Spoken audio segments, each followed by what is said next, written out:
And the example in my book is, an agent that, runs a business for you. So John Doe creates a agent that starts running his real estate business.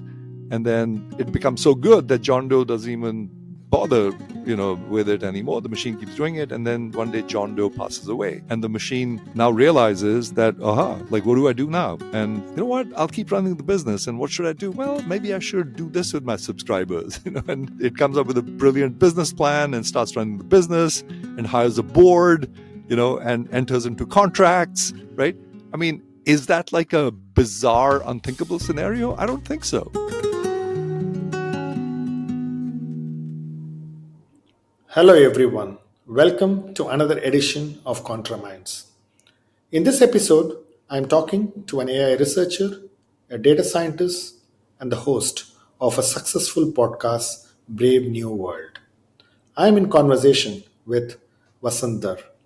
Vasundar is a professor at the Stern School of Business, and he's an AI researcher who's gone deep into the origins of AI and has had experience of working with AI and has seen it grow into the size and impact that it has in our society today.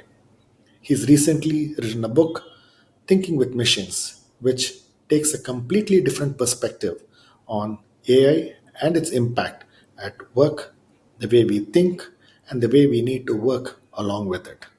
I began my conversation with Professor Vasundar on the importance of sense making in the age of AI.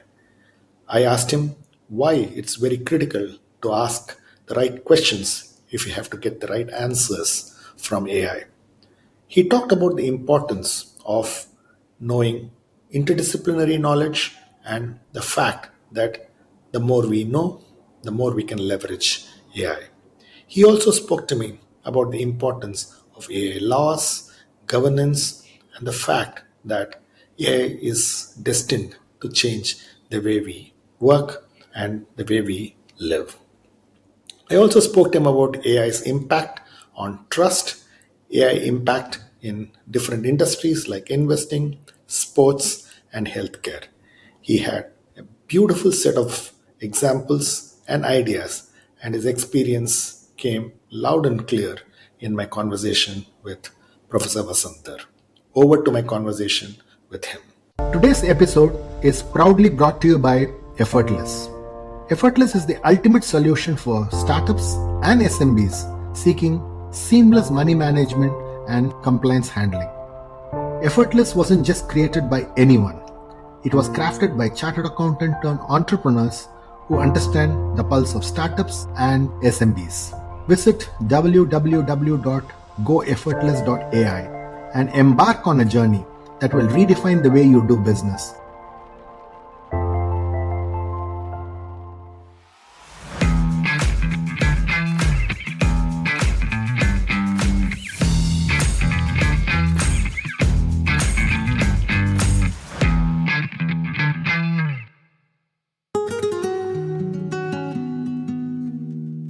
Hello, Professor Vasundar. Lovely having you as a special guest again in the ContraMinds podcast. Thanks for taking time and talking to me. Really happy to be here, Swami. Happy to chat again. Looking forward to it. So congratulations, Professor, on the new book that you've got out, and Thinking with Machines is absolutely fantastic. I've had a brilliant time reading it, and it has beautiful anecdotes and ideas, and I'm really looking forward to having a conversation and your ideas on the book. I am super pleased to hear that, Swami. And, we were chatting before we started the podcast, and you said, it reads like a story. And of all the things you say, that pleases me the most because It was meant to be a story, as opposed to a textbook on AI. So I'm pleased to hear that. That's exactly what my intention was, to write a story. Yeah. In fact, it read like a novel to me and not like a technical AI book. And that is really what made it interesting. And I just got it in one sitting is really what I did. So thanks a lot. And I'm going to kick off this conversation with my first question, which is really one of the things that I found interesting in this book. is there are a set of thoughts that you are leaving in every chapter, okay, which makes people think, and it's almost that's the philosophy with which you have written every chapter. It looks like, and you make a very very pertinent point, Vasan, which is really the fact that in the age of AI, we as humans have to develop this art of sense making, right? And can you talk a little bit about why sense making in the age of AI is going to become super important for us as humans? Sure. So let's back up a little bit, just to what the book is called, right? It's called Thinking with Machines. And the with is really important because, like it or not, the future for you and I is one of thinking with machines. There is no opt out of this. And so what I'm doing is I'm raising a set of questions that we should address, and I'm describing how we should think about this future for each of us individually, because for each of us individually, the future is different, but the questions are very similar. And so I'm, one of the things that I'm trying to do in the book is just lay out how to think about the future of AI and how to think about a future where we think with machines. What you're raising, which is, you dived in right into one of the core themes of the book, which is sense making, is just that, the machine as we know it, and I'm going to sort of unpack a lot here.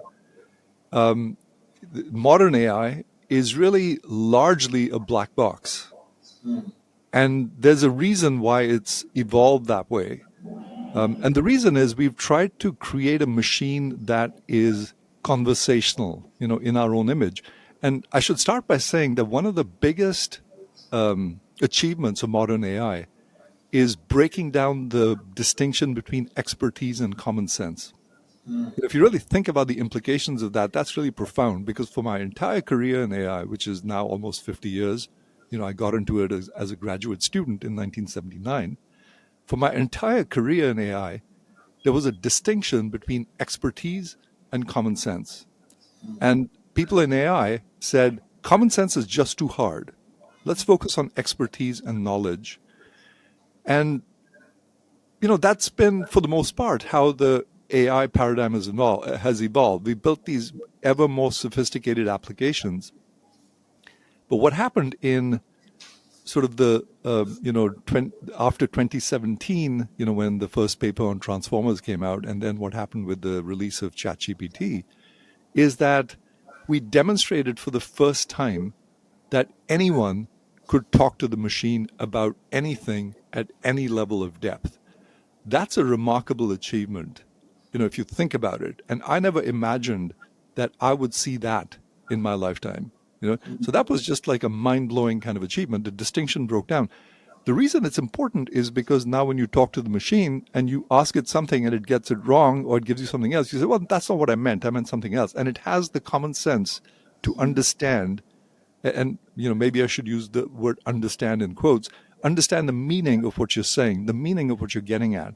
And it does that because it's sort of has this common sense. So that distinction has broken down, and that's what made it accessible to everyone. Now, how it happened is, and excuse me, I'm sort of talking a little, for a little too long here, but that was a question that was just packed with content. I need to unpack it. The way we achieved it is, by predicting the next word in a sequence. It was as simple as that, which makes some people think that, well, no, all it's doing is sort of next word prediction. Is it really intelligent? Does it really know anything? And the answer to that is, in order to predict the next word almost flawlessly every time, it has to know a lot about the real world. And that's what it's learned as a byproduct of this keyword prediction. And I talk about this in one of my podcast episodes with Sam Bowman. I think it's episode 58, where he says, we just got lucky, that Google was trying to complete sentences in Gmail. And that really led to sort of this general purpose technology which could complete any sentence, which could predict the next word. So he said, we just got lucky that we picked a problem that we could solve, for which there was lots of data, to make it solvable. Now, by doing this, what we've created is a machine that is intelligent for its own sake. This is a first machine built by us without any purpose. But at the same time, we don't understand its inner workings. So when we ask it something, we have no idea what's going to come back at us, except that it'll probably make sense, right? And that is the seductive aspect of the machine now, is that because it makes so much sense all the time, we just accept it. We just accept its output.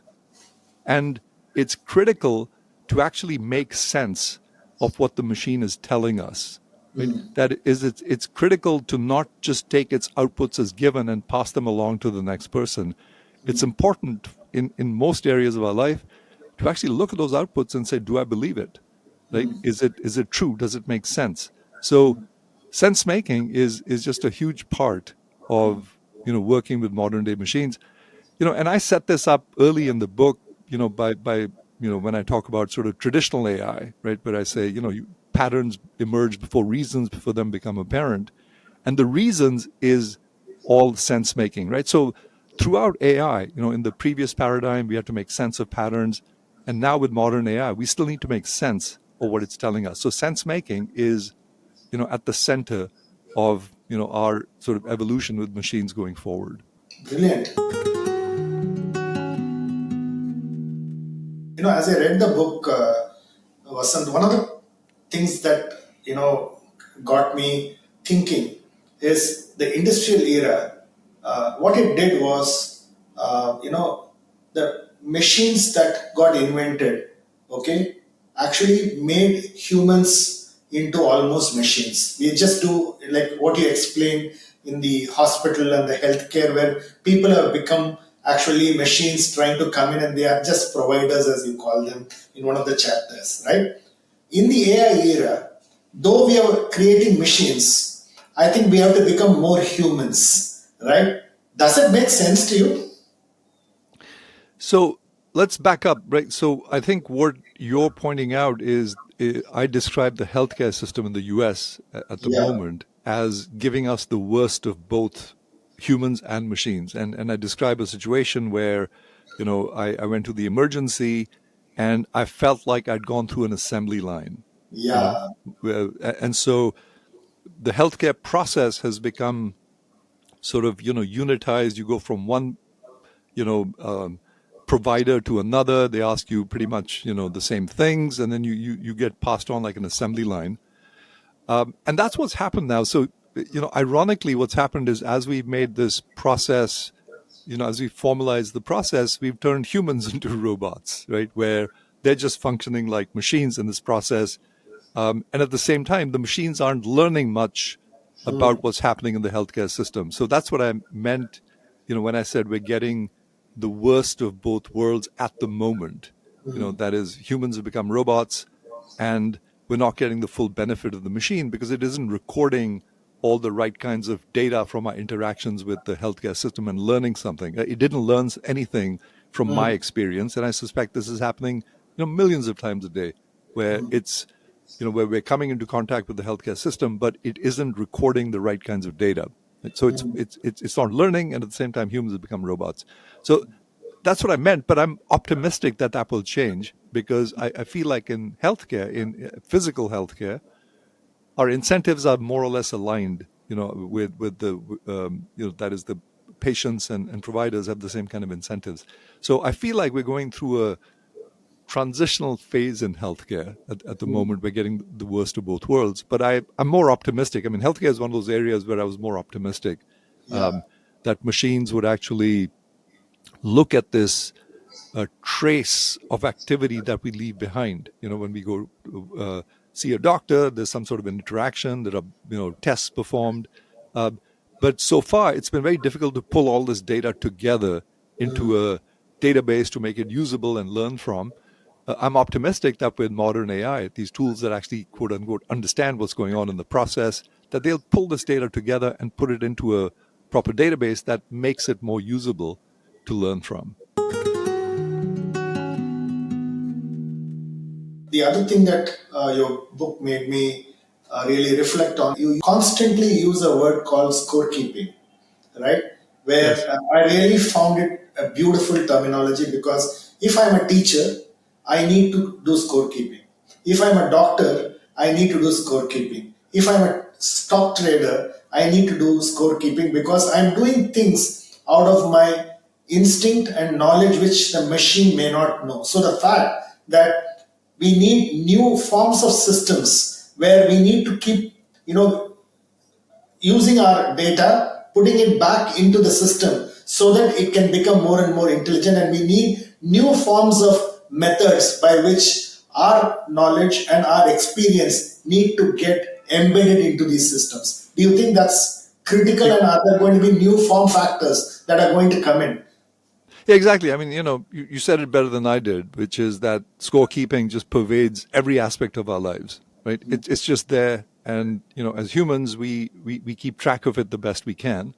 But computers are so much better at scorekeeping, right? Whether it's in finance or healthcare or, any other aspect of our lives, they're so much better at scorekeeping. It's just that in the healthcare system, they're not doing much of it at the moment. And that's what I'm more optimistic about, that going forward, with modern AI, that can understand the meaning of the data trail it's seeing. It'll be able to say, oh yeah, Swami visited the doctor on July so and so. Was here's the results of the exam. Here was the medication that was prescribed, and then 2 weeks later he came back, and lo and behold, his blood pressure was lower and he was in better health or whatever. Right? There's that scorekeeping that lets people who are providing care to you more information about you. At the moment, they're largely flying blind. They barely have 30 seconds to Yeah. consult your chart before you walk into the office. Right? They're just inundated, with patients, and functioning with a lack of information. Yeah. The other thing I found fascinating again is really the Damodaran bot architecture, the D-bot architecture, which I found phenomenal, especially the number of AI agents that you put into the architecture. Can you just unravel it for the audience? Because it's a fantastic architecture in terms of how to bring in that embedded knowledge of the man himself into the AI system. So let me give you a little bit of background, since I suspect many of your listeners are interested in finance, which is an area that I've been immersed in for over 30 years now. So I brought AI to Wall Street in the early 90s, and my focus was on learning how to trade based on data, and it was like trading, like short-term trading, holding periods of a few days to a few hours. Yeah. So at one time I was doing a lot of high frequency trading where, I was trading, almost like, 0.1% of the volume of the New York Stock Exchange, just like a lot of high frequency trading. And that was phenomenally profitable. But my main emphasis was on short-term trading, learning from data to make, short-term predictions. So I'd been doing that for, I don't know, 17, 18 years. And in 2015, I had two conversations with my colleagues. One was with Scott Galloway, who's written the foreword for my book. And we had a conversation. It's on the internet, called "Should You Trust Your Money to a Robot?" Yeah. And we chatted. And at the end of it, he says, okay, so trading floors will disappear, but private equity and venture capital is safe. I'm like, yes, I think that's a fair way to put it. That's inherently human. Sort of long-term investing, long-term thinking is not something that the machine can do. It doesn't have enough data. There's no basis for it to do that. So that is in the domain of long-term investing.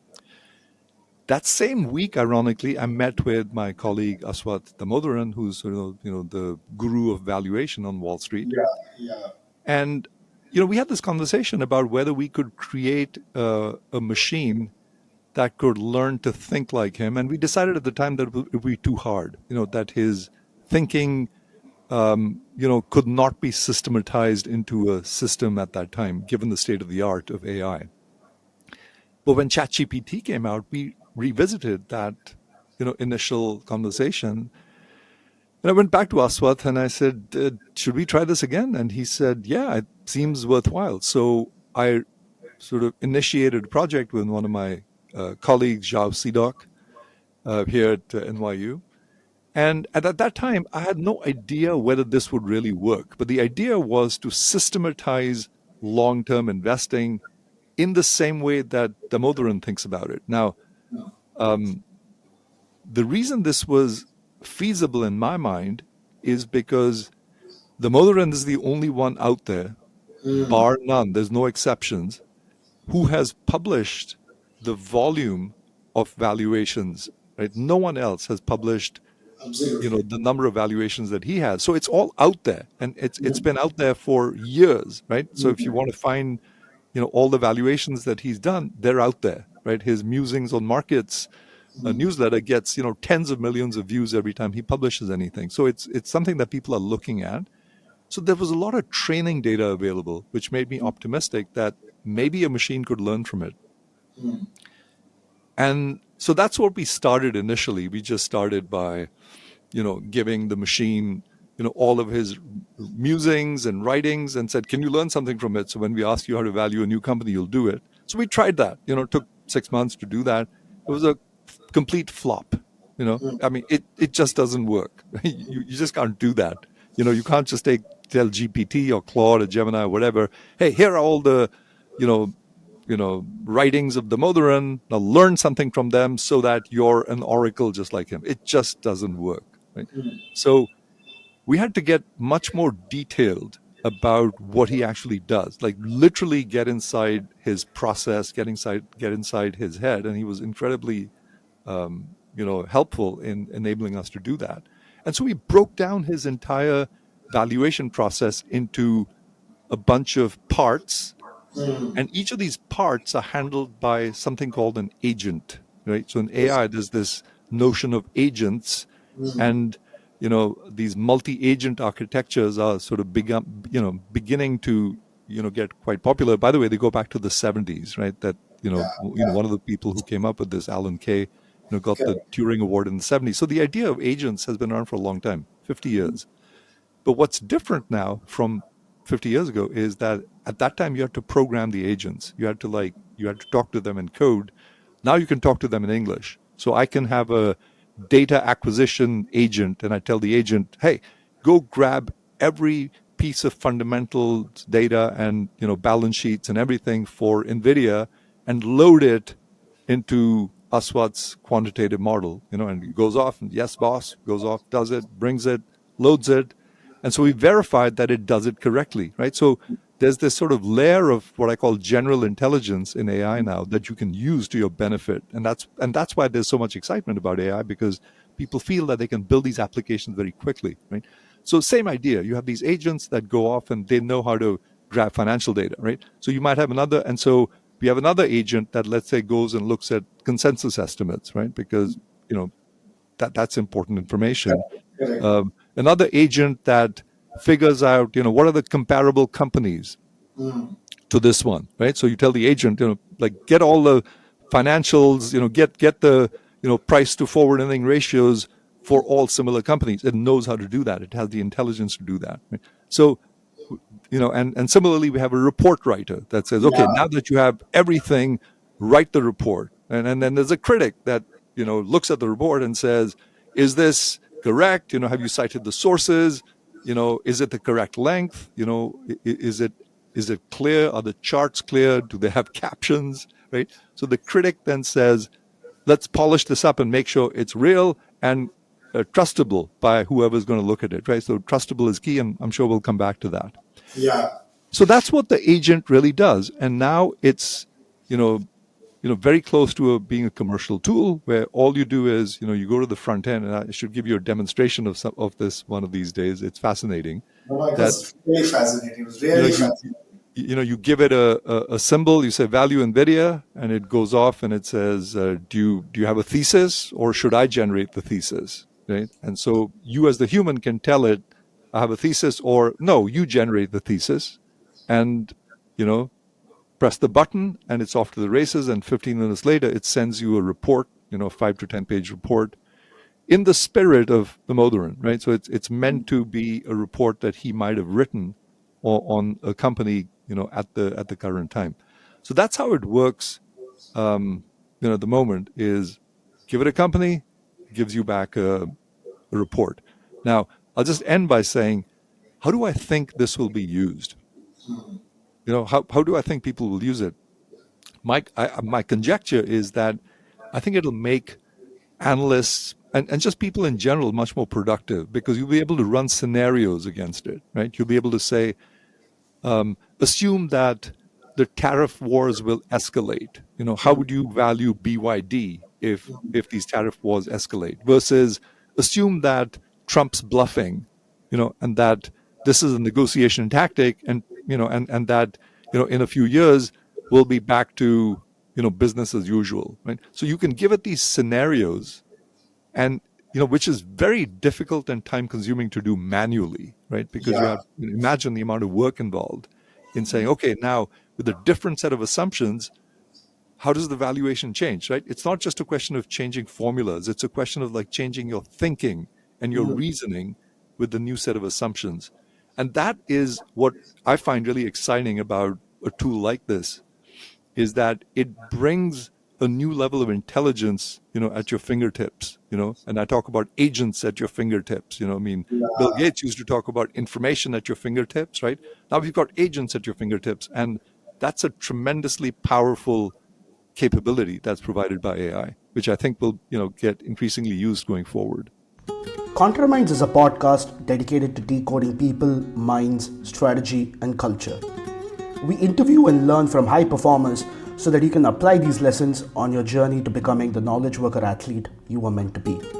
The Contraminds podcast is available on all leading podcast players, and if you are interested in revisiting past episodes or taking a look at our show notes from this episode, please visit us at www.contraminds.com. And now, back to the show. Yeah. No, I'll come back to this, the skill sets and how we need to work with these machines, which is really the core, theme of the book. But what I really found, again, very, very evocative in terms of an idea is your trust heat map. Because what I really liked about that is really, where do you really bring in full automation, and where you have to have human in loop. I thought it was a beautiful representation. And can you just unpack that big idea that you've written in the book? Sure. So the what you refer to, this trust heat map, is something that emerged, after, I don't know, 20 years of building AI applications in a number of areas. So finance is something I'd been doing for a long time. I had algorithms that were trading automatically, no human intervention, completely systematic. And that was interesting because I did ask myself, why do I trust the algorithm, right? In finance, which was wrong almost half the time, right? My win rates were, barely 52%. Right? I mean, in finance, if you can get, a win rate of 52% with equal winners and losers, you should celebrate, right? And 53%, 54, you should manage the world's money. So the edge that you need in finance is very small, in order for an algorithm to amplify it, right? Because once you have a slight edge, then you just multiply it by trading as frequently as possible and trading across as many instruments as possible, right? That's the name of the game in finance. Yeah. So that was interesting. I thought that, I'm willing to trust an algorithm in finance without any human intervention. In fact, when I intervened, we would invariably mess things up, right? So, which is another theme that maybe we can touch on, which is, at one point there was this assumption that humans plus algorithms are better than algorithms. Not true, right? Maybe true sometimes, but not always, and certainly not true in trading when it comes to finance, right? If you've done the math right, get the hell out of the way, right? That's the whole reason for being systematic, right? You shouldn't be trying to second guess the machine or think you're better, right?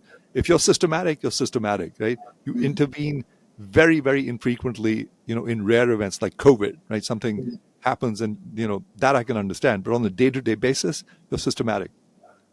So that was, one thing that was interesting. I'd also worked in sports and healthcare. And, in healthcare, for example, I'd found that you probably wouldn't be willing to take a decision from an algorithm. You want the human specialist, the doctor, to be making that decision, right? Even though an algorithm may be correct much more than it is in finance, right? The algorithm may be correct 90% of the time. You still want the human to say, yes, it makes sense, or no, it doesn't make sense, or well, this is slightly different in this situation. The algorithm couldn't have taken that into account, right? You want that reassurance, from a human, right? So, and then you have things like driverless cars, right? Which until very recently, right, this is a technology where there are hardly any mistakes. Yeah. And yet you're really reluctant to turn yourself over to an algorithm, right? So when I thought about the range of problems, I realized that our trust in a algorithm really depends on how frequently it's wrong and the consequences of error when it's wrong. And so those are the two things that I've put on the x-axis and the y-axis. So the x-axis is predictability. It goes from sort of 0 to 1, 0 being completely random, 1 being completely deterministic, like, will the sun rise tomorrow, right? We know that. And on the y-axis are the costs of error from 0 to infinity, right? And so I have this map where there's a green zone, which is, problems to the lower right. If machine hardly makes any mistakes and the mistakes are inconsequential, then you should trust the algorithm, right? Whereas on the top left, where there's unpredictably lots of errors, high cost of error, you wouldn't trust the machine, right? That's an inherently human thing. Now, it doesn't mean that a human will do it well, but it just means that there's no basis for the machine to do that. So that, in a nutshell, is the trust heat map, and you can place all kinds of problems on it and see where you are, willing to trust the machine, where you're not, and those problems that lie sort of on this frontier where, it's moving from don't trust the machine to trust the machine. And actually, the Damodaran bot is a great example of that, of a technology that I would assert is moving from the red zone to the green zone. That is, in 2015, when I talked to Damodaran about this problem, there's no way that you could trust a machine to do valuation, right? Now we've got a demonstration, and we're evaluating it. It still makes mistakes. Sometimes it comes up with a thesis that's less than satisfactory. So at the moment, I'd say we're sort of on this frontier, as far as long-term investing is concerned with, the bot. But just to come back and sort of wrap up the answer to your question, the trust heat map is really a trade-off. It expresses a trade-off between how frequently a machine will be wrong and the consequences of its error. And it's a really simple idea. And, that's what the trust heat map is about. And I found this to be I find that senior managers, leaders, find this to be really useful in helping them position the various problems that they're dealing with in their companies, on this heat map, and prioritize which ones are more amenable to automation versus those where you will need a human in the loop for the foreseeable future. 100%. In fact, that's exactly the thought that the framework left, and it's a brilliant framework, because then I can go back and put all my problems my company is facing into that framework, and then I'm able to decide which one of those are inherently I can use AI because the cost of the error is not so huge, versus where should I be not automating it, and therefore how should I be working with AI, right? That is really what I saw as a framework, which brings me back to the core theme of this book, which I think is what is critical, which is you really talk about this. You talked about the analyst in the Damodaran bot, and in the pre-AI era, if I was an average doctor, if I was an average analyst, okay, I could still, go by, because obviously information is not as composable as what AI did. But what you really talk about is you got to be absolutely an expert where you need to lead beyond what the AI can think. And is that becoming more and more critical in occupations over the next 50 years? So, what you're getting at is one of the key themes of the book that I talk about, which is that AI will lead to a bifurcation of humanity, right? It'll lead to humans that are superhuman because they get so much better at what they do because of the AI. And then it'll lead to others who use the machine as a crutch, right? And they go the other way, right? And become potentially unemployable, because the machine becomes a crutch and they turn to it for everything and not able to get beyond it. Now, the lesson here is for humans is not that profound. It's what it has always been with every technological change, which is you need to up your game, right? And that's what I'm really getting at, right? So if you're the average, you're going to sink to the bottom unless you can up your game. The reason we've had, less than stellar diagnosticians or analysts continue is there wasn't adequate scorekeeping. It takes a long time to determine whether someone is good or someone is way below the average, right? And so, you can sort of fly under the radar. That'll become much harder to do. There won't be any place to hide now, when the machine enters the picture and is part of the process and part of thinking with you.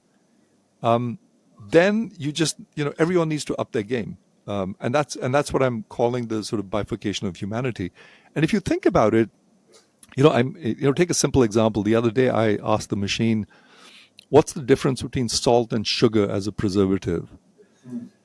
And it said, they both work by, osmosis and all of that. Now I needed to know what osmosis is to understand its response, right? And then it created a table of, and then it said, of course, it matters. The taste matters. Is salt more appropriate than sweet and whatever? And they created a table of salt versus sugar, and there were several factors, and they all looked pretty similar, except one that stood out, and it said salt works well at lower concentrations, whereas sugar doesn't. You have to have a high concentration of sugar. And I thought, that's curious. And I said, well, why is that? And it said, well, because sodium chloride ionizes, whereas sugar molecules don't. And the ionization, those ions bind to water, and so there's less left over for something to grow on. And I thought, wow, that's so cool, right? But the reason I could understand that response is because I know something about ionization, right? And I know something about affinities and binding and stuff like that. If I didn't, I would not be able to understand its response, right? And that's a great example of what I mean, which is the more you know, the more AI amplifies you. And the less you know, the more it de-amplifies you, right? And that's what I mean by this impending bifurcation of humanity, right? That we've got this amazing resource, this amazing oracle on our fingertips. And the more we know, the more we can learn. I was talking to a friend of mine who's a molecular biologist, and he was talking about how it's enabled him to sort of go into neighboring areas, to learn about neighboring areas. Because his problem involves knowing something about physics, knowing something about biology, knowing something about chemistry, right? And his emphasis is drug safety, and he's able to bring in ideas from disciplines in a much more fluid way and learn so much more and amplify his own capability. Right?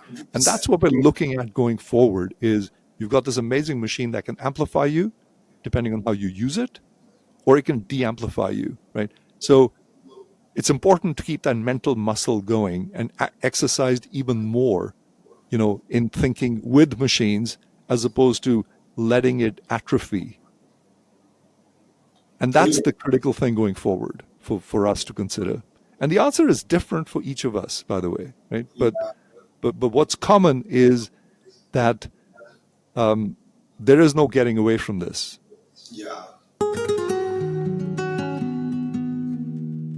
I picked up a statement from one of the chapters in your book which said, we've got to learn the art of framing questions, right? And that is something that was profound for me. And to me, the whole book, as I saw you unveil one chapter after another, I really thought you are actually framing the questions and trying to answer them. So, as professionals and as leaders and as people who would be running companies or running functions, our ability to actually frame the question is going to become more and more important in the AI era. Would you agree?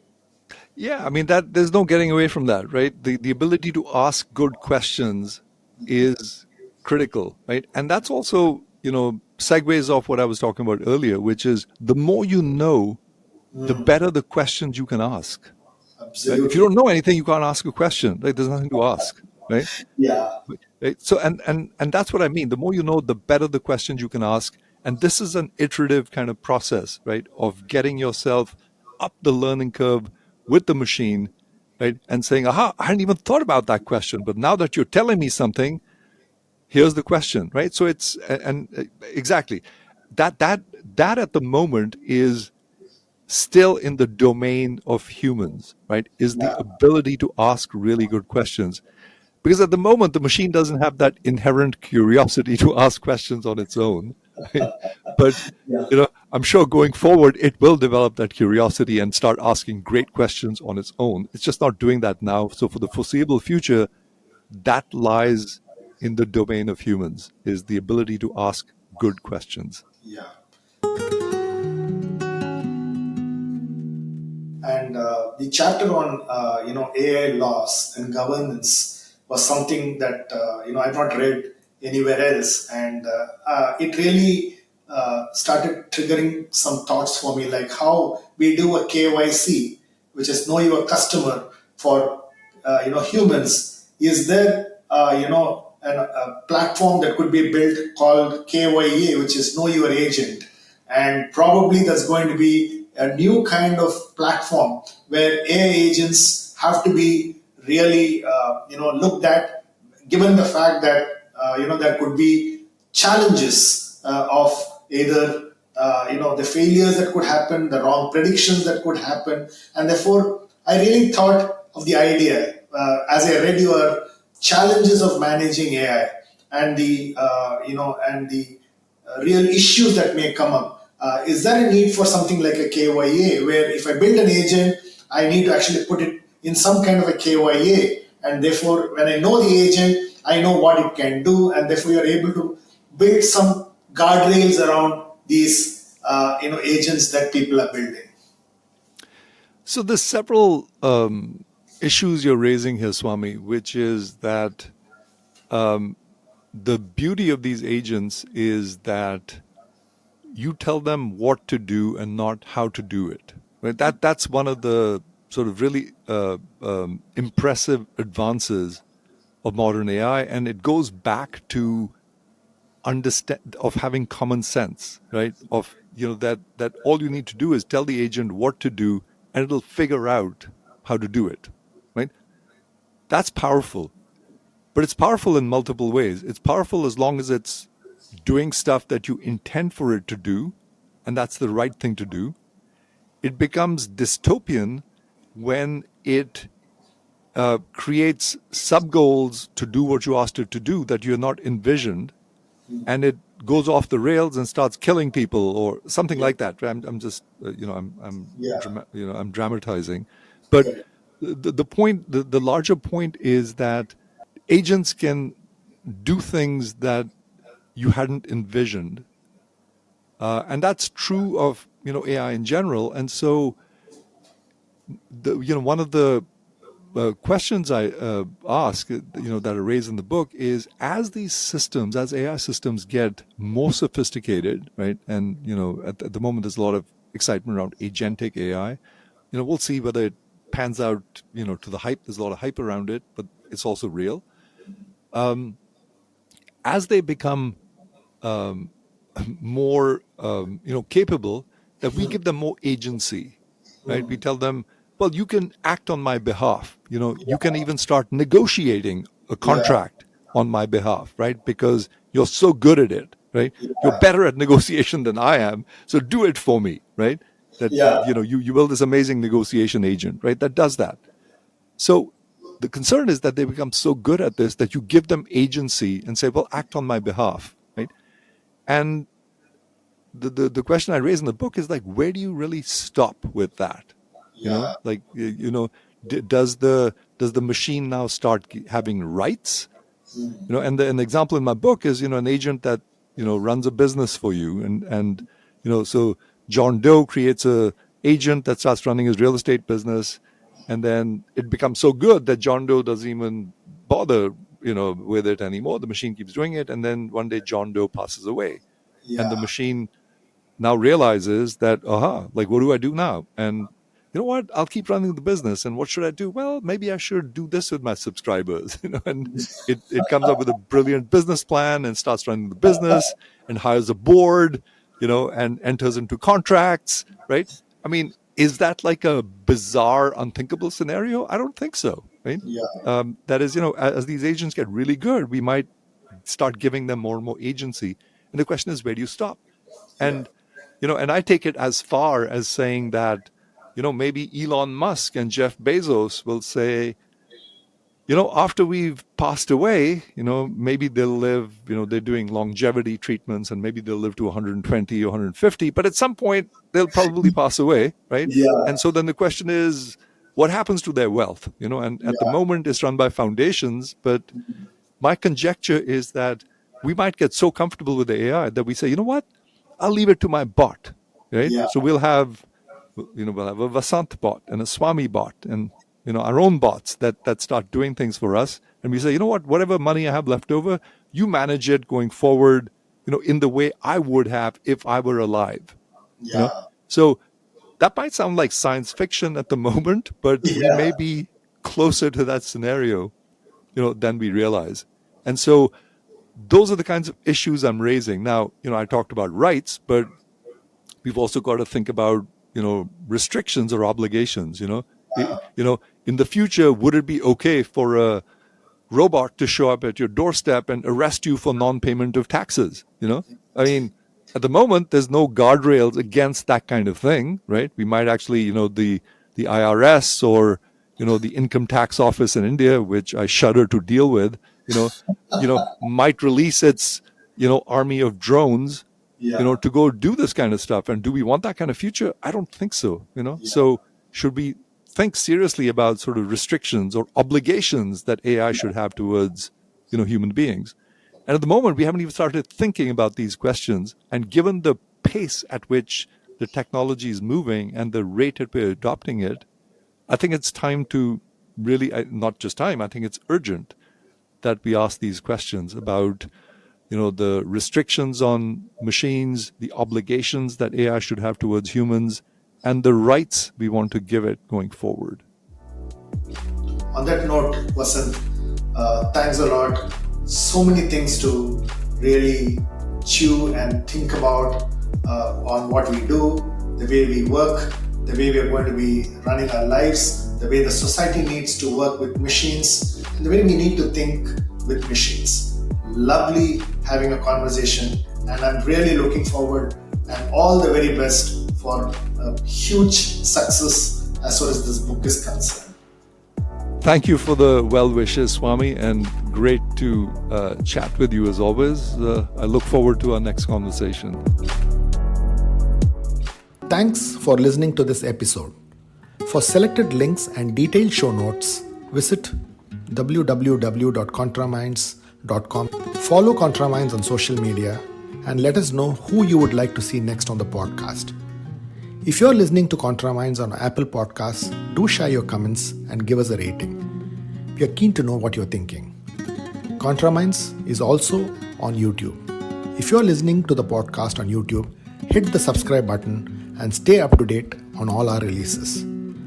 Thanks for listening and stay safe.